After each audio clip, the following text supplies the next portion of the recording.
The worst problem that I've had to face is the fact that, having lived here all my life, most of the time you know both sides of the argument, and invariably which way you go, you're going to offend somebody that you know, somebody that you play golf with, or you socialize with on weekends or something like that.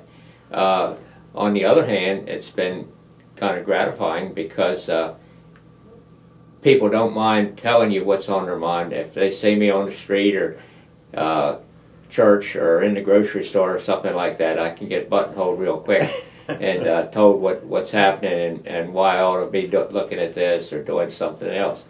So from that standpoint, it's been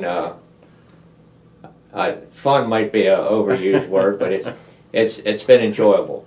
Housing, very, very obviously a need in this town, in this county, in this area for housing for people. Yeah. A lot of substandard housing that we're trying to work with to get that cleaned up. But we've instituted a plan for repairs, renovations of existing homes, home ownership occupied, where the people, through no fault of their own, didn't have the resources to put in a new window or to put a roof on or replace doors, insulation, that kind of stuff. So we've worked with brokering grants to these people to get the stuff fixed. The food hub is still there. We're looking at a place to actually put it, and it looks like it might be in conjunction with this medical cannabis. Oh yeah. All of a sudden that was the worst idea anybody ever came up with. How in the world could we do that? Blah, blah, blah, blah. But now, since the first idea of putting a medical cannabis growth facility in Talbot County came up, now I see all the little towns up and down the shore are looking at the same thing. So maybe it isn't quite as foolish as we thought. I know the council bought into the idea pretty quickly when we saw the list of potential diseases and illnesses that the medical cannabis would possibly help. Yeah.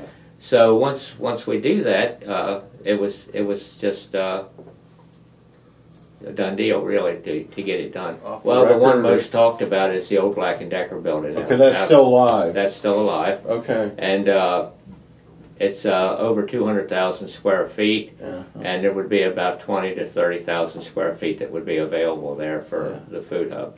And what we're looking at is branding the produce, the local products, and so forth as Chesapeake Harvest. That's kind of the brand name that you'll see in the grocery stores if this takes hold. And we're looking at aggregates of the produce and so forth, and then providing markets for the farmers and eliminating a couple of steps so that there's actually more profit for the farmer into it. You can get any kind of argument you want on the airport. Just mention it and somebody's got an opinion on it. But I think the airport is vital to the region as far as an economic development tool. I think it's probably not as well publicized as maybe it should be. Mike Henry does a real good job with the airport. You very seldom hear any complaints out there of poor management or poor facilities or anything like that. He does very well.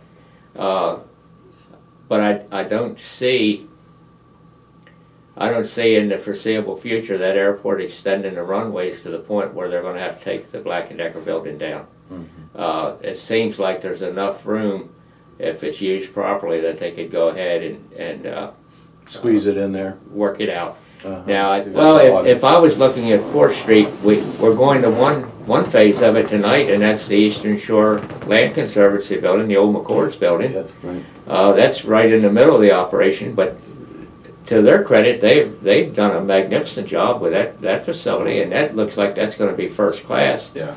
If you go a little bit east of them, that's the Hill property that we're already getting some movement on that, so that's starting to take hold. Mm-hmm. Then if you start down Port Street, there's a couple of housing complexes that are going up. The concern I have is that by doing it piecemeal, is that it may not blend. In other words, you might have brick houses here, you might have waterfront houses here, you might have condos over there. So what I've tried to stress to them is that whatever you do, if you're going to do it in one block and not the other, that it's just got to flow so that it does look like all one neighborhood. Then when you get down to the waterfront itself, got to be careful because that's the only waterfront we got, and we don't want to screw it up. Yeah. But I know there's a lot of conversation. There's been a lot of civilian involvement, citizen involvement, right. And everybody's concerned that certain things would happen, and I think that's all being taken into advisement now. So let's answer the questions, address the concerns, and just keep moving forward.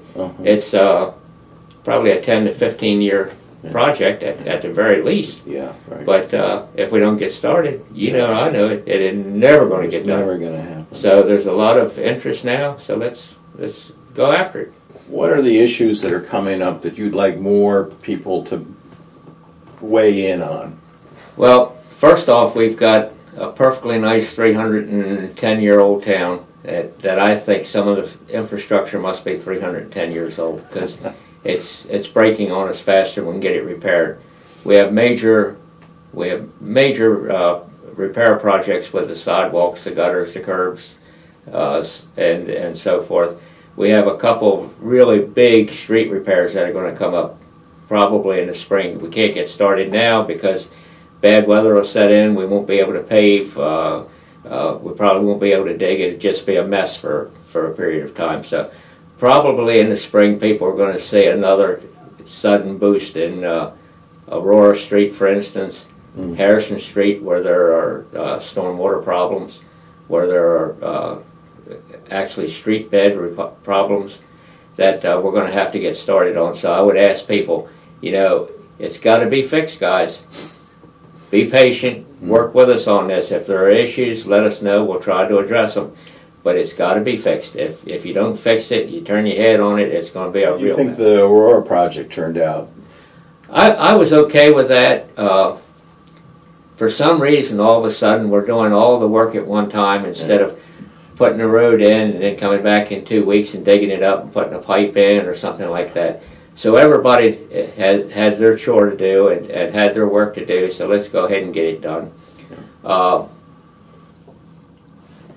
It probably took a little longer, but at least it's done right, and it's there now for the next, hopefully, umpteen years. But you learn lessons on how you can go forward. Well, you get bit once and get a lot of phone calls, and you learn quick. So what did you learn the most out of that project? No matter how much you tell people that you're going to do it and give them a timetable when you're going to do it, you better tell them again. Because somebody has forgot, or they passed it off, or they didn't think it was important until they saw that bulldozer out there. Yeah. And now all of a sudden they can't use their street for 2 weeks. Yeah. And it's a problem. We've talked with the county now for the last 3 or 4 years, and it only makes sense that we start working a little bit closer together because these things are really getting expensive and they're really getting big and they really require everybody's help and cooperation to get them done. These are parks and recreation where all you got to do is look at the lacrosse games and the soccer games and the baseball games. There's a lot of kids in Talbot County and the town of Easton. And incidentally, Easton is still in Talbot County, so we have to consider ourselves there. But all of these things have to be taken care of, and if we don't do them together, it's going to be more expensive as we go along, and it's not going to be quite as good. The fire department is going to need some help because they just don't have the manpower that they need, and it's kind of hard to recruit right now. Most employers are down to the nitty-gritty as far as faces around the workplace, and they can't afford to let somebody go to a fire for 2 or 3 hours. And I mean, who backfills that spot? Yeah. So we've got to look at ways to strengthen the fire department and getting some help there. I mean, is that when we have a fire now, there's usually 2 or 3 companies that are turned out. Let's say you have a house fire in Easton, down on the south end of town, they'll bring Trap, Oxford in to help out. The companies are pulling together. They all realize that we've all got manpower issues, and we're trying to work on them. We got nice equipment, we got good facilities, the training is first class, but we just don't have enough bodies to do everything that's expected. Your fundraisers, it's kind of tough to. Your wife will put up with you getting out of bed and going to a fire all night long, but she's not Well, it really willing for you to work bingo or the bull roast all night long. I've talked to a lot of guys that have only been in the area for 3 or 4 years. And they live at Easton Club, Del Webb, and some of the others. They didn't even know where the statue was. So, on the one hand, if you don't know where it is, how can it be offensive to you? Yeah. If it is offensive to you, why is it offensive? Does it have to come down? Can it be altered so that it represents everybody? They all have a place in it. Yeah. It's history to some. It's offensive to others. Yeah. I'm glad it's not on town property. Yeah, I was gonna say.